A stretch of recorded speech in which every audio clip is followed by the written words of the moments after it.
পদত্যাগের দুদিন পর রাষ্ট্রপতির সরকারি বাসভবন বঙ্গভবন ছেড়ে গেলেন দেশের ২২তম রাষ্ট্রপতি মোহাম্মদ শাহাবুদ্দিন। ৬ মাস আইনগত সুযোগ সুবিধা পাবেন বিদায়ী রাষ্ট্রপতি। সাংবিধানিক দায়িত্বের বাইরে কিছু করে থাকলে খতিয়ে দেখা হবে, জানিয়েছেন স্বরাষ্ট্রমন্ত্রী। সাভারের স্মৃতিসৌধ, শেরেবাংলা নগরে শহীদ জিয়া ও খালেদা জিয়ার মাজারে শ্রদ্ধা ভারপ্রাপ্ত রাষ্ট্রপতি হাফিজ উদ্দিন আহমেদের।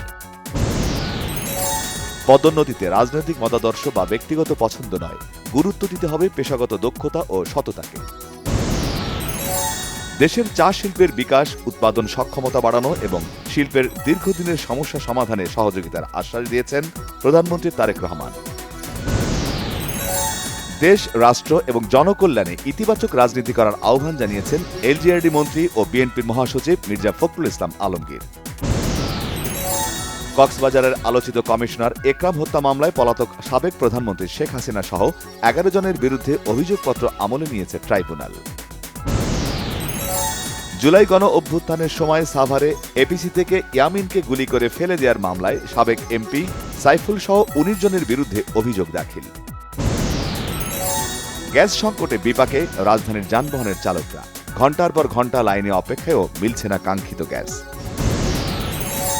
দেশে ২৪ ঘণ্টায় ডেঙ্গুতে ৩ জনের মৃত্যু, শনাক্ত ৪৫৮ জন, জানিয়েছে স্বাস্থ্য অধিদপ্তর। তথ্য ও সম্প্রচার মন্ত্রী জানিয়েছেন, আগামী বিশ্বকাপে বিজ্ঞাপনের বিশাল বাজারকে কাজে লাগিয়ে সরকারের জন্য বড় মুনাফা অর্জনের লক্ষ্য নির্ধারণ করা হয়েছে। জাপান ও যুক্তরাষ্ট্র সহ বহু দেশ বাংলাদেশে বিনিয়োগ করতে চায় এবং সরকার এ লক্ষ্যে কাজ করছে বলে জানিয়েছেন পররাষ্ট্র প্রতিমন্ত্রী শামা ওবায়েদ। জুলাই গণ অভ্যুত্থানে অবদানকারীদের স্বীকৃতির স্মরণে মুক্তিযুদ্ধ বিষয়ক মন্ত্রণালয়ের সভাকক্ষে তরুণদের সাথে বিশেষ সভা। সাতক্ষীরা মেডিকেল কলেজ হাসপাতাল সহ কয়েকটি স্বাস্থ্য কমপ্লেক্সে স্বাস্থ্যমন্ত্রীর পরিদর্শন। বিভিন্ন অভিযোগে 2 চিকিৎসক সহ 3 জনকে সাময়িক বরখাস্ত। কক্সবাজারের রামুতে চাঁদার টাকা না পেয়ে এক প্রবাসী রেমিটেন্স যোদ্ধাকে চোর অপবাদে তুলে নিয়ে মধ্যযুগীয় কায়দায় নির্যাতনের অভিযোগ। ধর্মেন্দ্র প্রধানের পদত্যাগের পর ভারতের নতুন শিক্ষামন্ত্রীর দায়িত্ব গ্রহণ করেছেন কেন্দ্রীয় খাদ্য ও ভোক্তা বিষয়ক মন্ত্রী প্রহ্লাদ যোশী।